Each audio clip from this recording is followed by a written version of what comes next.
امام جعفر الصادق نے فرمایا کہ نجم محمد مصطفیٰ ہے صلی اللہ علیہ وآلہ وسلم۔ نجم کون ہے؟ حضور نبی اکرم صلی اللہ علیہ وآلہ وسلم۔ جب نجم سے مراد ذات مصطفیٰ ہوئی اور نجم کے معنی لٹریری میننگز، ایٹیمولوجیکل میننگز، لغت کے اس کی تحقیقی معنی وہ 4 بیان ہوئے، ایک ایک کر کے اس معنی کے اطلاق کا، اپلیکیشن کا جائزہ لیتے ہیں کہ ان لغوی معنی کا تعلق اصل مراد سے کیا ہے۔ اگر نجم سے مراد جڑ ہے، اگر نجم سے مراد نباتات پودا ہے، اگر نجم سے مراد گھاس ہے، اور اگر نجم سے مراد چشمہ اور دریا پھوٹنے کی جگہ ہے، تو پھر نجم کا لفظ ذات مصطفیٰ کے لیے کس معنی میں استعمال ہوا؟ یہ وہ بنیادی چیز ہے۔ تو اللہ پاک نے فرمایا والنجم، قسم ہے نجم کی جو ذات مصطفیٰ ہے صلی اللہ علیہ وآلہ وسلم، اور نجم ذات مصطفیٰ کو کہہ کر اللہ تبارک و تعالی نے یہ بنیاد بیان فرما دی کہ جس طرح نجم ہر چیز کی اصل کو کہتے ہیں،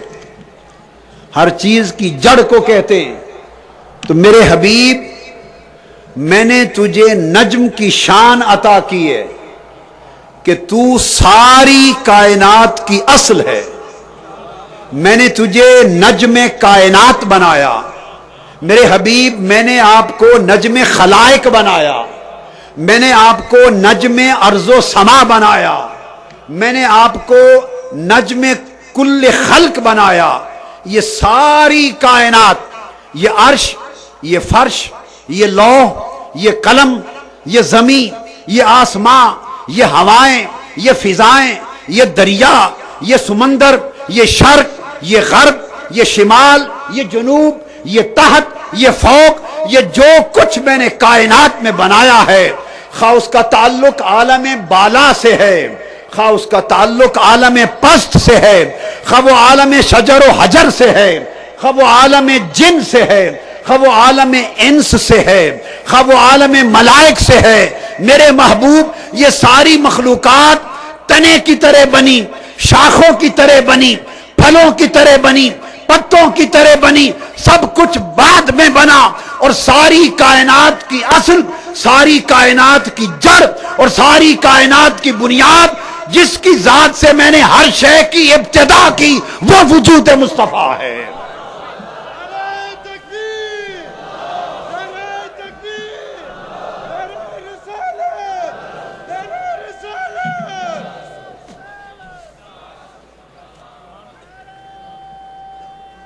اور پھر اللہ پاک نے نجم کو مطلق رکھا، مقید نہیں کیا، یعنی یہ نہیں کہا کہ فلاں شے کا نجم، زمین کا نجم، بشروں اور انسانوں کا نجم، ملائکہ کا نجم، مادہ کا نجم، روح کا نجم، نور کا نجم۔ اللہ پاک نے نجم کو مقید نہیں کیا، اضافت نہیں کی، بلکہ مطلق رکھا۔ عربی کا قاعدہ ہے المطلق یجری علی اطلاقہ، جو مطلق اور ایبسولیوٹ ہوتا ہے وہ ایبسولیوٹ ہی رہتا ہے، کوالیفائی نہیں ہوتا، اسے محدود نہیں کیا جاتا۔ اگر نجم کی اضافت آ جاتی تو حضور اس مخلوق کے خاص حصے کی اصل ہو جاتے۔ اللہ نے فرمایا کہ محبوب آپ کو نجم بلا اضافت کیا، نجم بلا قید کیا، فقط ون نجم مطلقاً نجم ہے، جس کا مطلب ہے کہ حضور کائنات اور مخلوقات میں جو کچھ ہے ہر شے کی اصل مصطفیٰ ہے، اور ساری کائنات اس مصطفیٰ کی فرع ہے۔ دوسرا معنی نجم کا جیسے میں نے عرض کیا وہ ہے نبات، والنجم والشجر یسجدان۔ اب نبات کیا ہوتا ہے؟ نبات بھی